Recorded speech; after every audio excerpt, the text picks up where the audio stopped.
Welcome back to the Re-Entry Archive.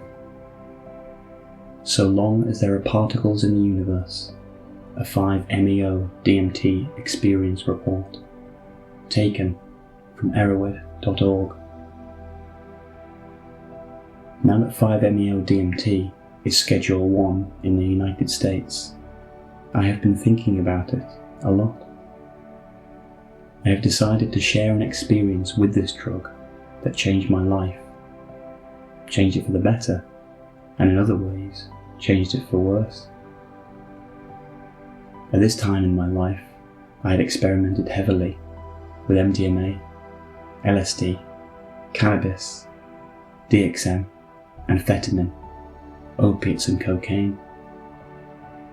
I had a few previous experiences with 5-MeO DMT that were universe-shattering, and a few others which were lackluster.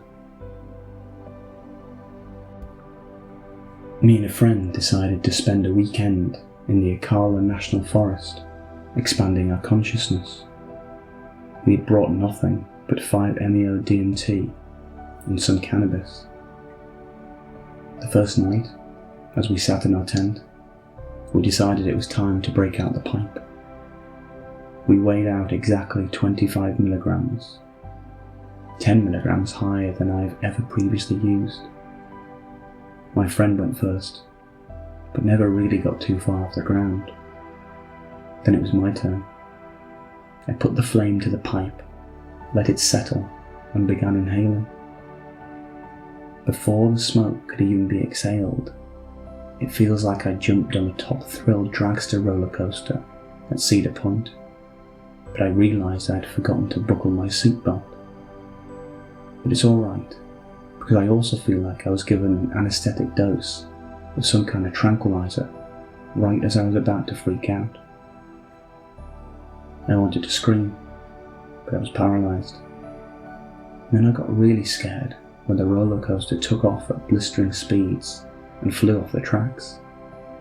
Out of the tent, up through the trees, through the clouds, into outer space at warp speed. I wanted to scream for help. I regretted taking so much, but the tranquilised feeling just wouldn't let me. And on my way to the centre of the universe, the speed eventually became tolerable, as time and space bent around me. I knew that back on Earth I must have missed 1,000,000 years, and would return to nothing. This is the last I remembered of my ego. It dissolved out there, somewhere in the terrestrial plane. Space, light, crimson water over blackness, shadows from the other world. They twitch and they dance as the tides of light recede. Shadows of fire, of clouds. The starlight is filtered through a mirror, only peeking through as blinded humans in animal-shaped light.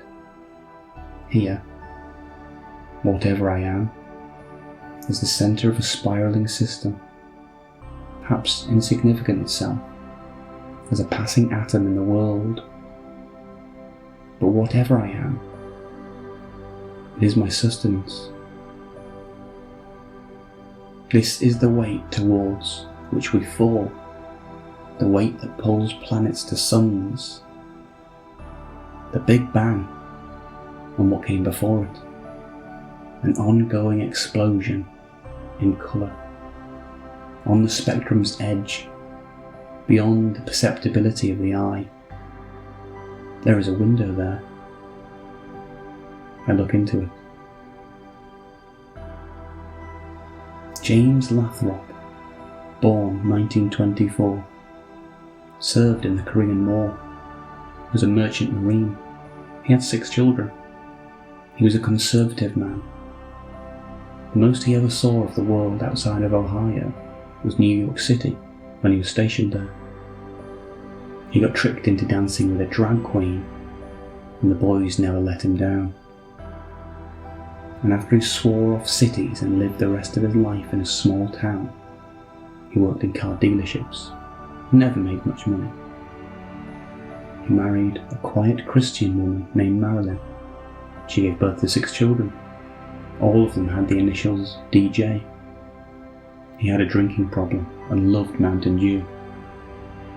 He died March the 4th, 1985, after suffering a heart attack on his way to visit relatives in Ohio. This is the day I was born. After living his life in my trip, I became his soul, and I was pulled into a field that looked like an infinite hallway. There were billions, gazillions of these orb-shaped souls, and they all give off a different energy. I could feel which ones were human and which ones were animals, which ones were blades of grass and butterflies.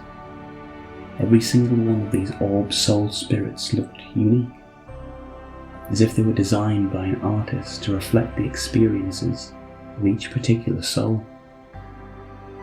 Some were coarse and jagged, some were black with glowing orbs spinning around them. I remember one that belonged to a horse. It was bleeding blue and was encircled by rings of honeybees. It was beautiful. Mine was covered in wilting, black rose-like flowers and had little pods, like chrysalis, full of fire hanging from the stem of it. Eventually, his soul was guided to a giant gaping hole, which looked eerily similar to a vagina, taken there by a strange figure with no arms or legs, but mosquito-like wings, and a face that was made out of electricity.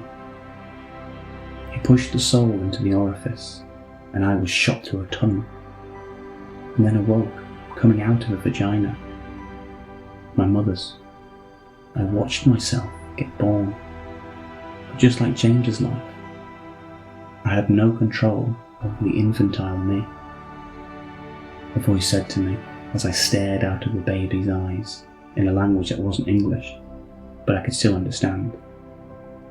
"You will return forever and always, so long as there are particles in the universe. But for now, you have trespassed the borders." He also said something about holding on to new knowledge, but not letting it dictate my future. I left the forest that same day. I have never gone back. I spent countless hours looking for James Lathrop's name. It dictated a good deal of my free time for 2 years. I have suffered through derealization, a mental health hospital visit, and depression. I am far better now. I have realized that this man does not exist. It was a creation of my imagination and of the chemical. But to this day, I am still haunted from time to time. I have dreams at night where I remember the way he felt on the happiest day of his life, when his son David said to him, "I want to be a great man one day, like you, Dad." Rest in peace, James. Perhaps we will meet again someday, forever and always.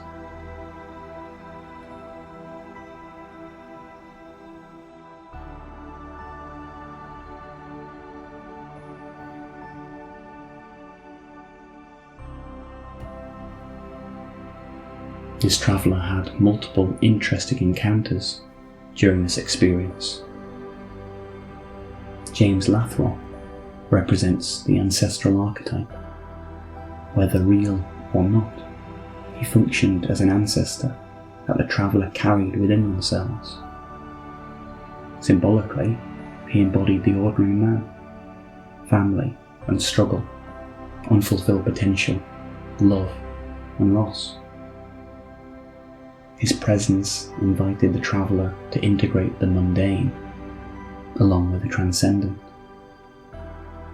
The shadow aspect of this experience is that James embodied a life of self-imposed limitation, addiction, and unrealised potential, thus highlighting the shadow of conformity and smallness. The encounter with the hallway of souls showed souls as unique orbs with textures, colours, and symbols reflecting individuation. Each life form has its own essential pattern.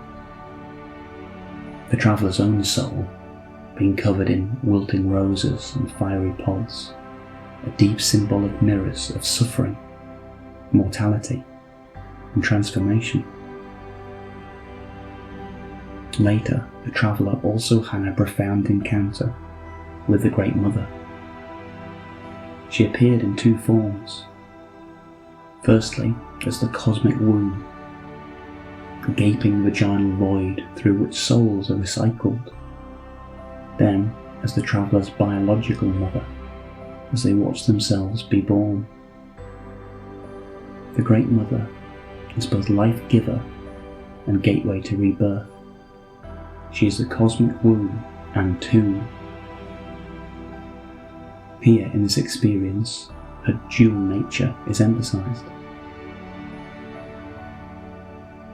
There are numerous lessons to be taken from this experience, but here are the few I consider most prominent. The experience demonstrated to the traveller that we are all part of the eternal cycle of birth, death, and rebirth. They are also shown that every individual soul or psyche is unique. Even animals and plants carry sacred essence. The encounter with James provided a fascinating lesson that ordinary lives matter. James's life, while small in the grand scheme of things, carried its own dignity and love and value. And in many ways, we are all James. The overarching lesson, however, is do not cling to revelations. There lies danger of becoming trapped in obsession. This exact pitfall was foreshadowed by the warning from the disembodied voice. You will return forever and always, so long as there are particles in the universe.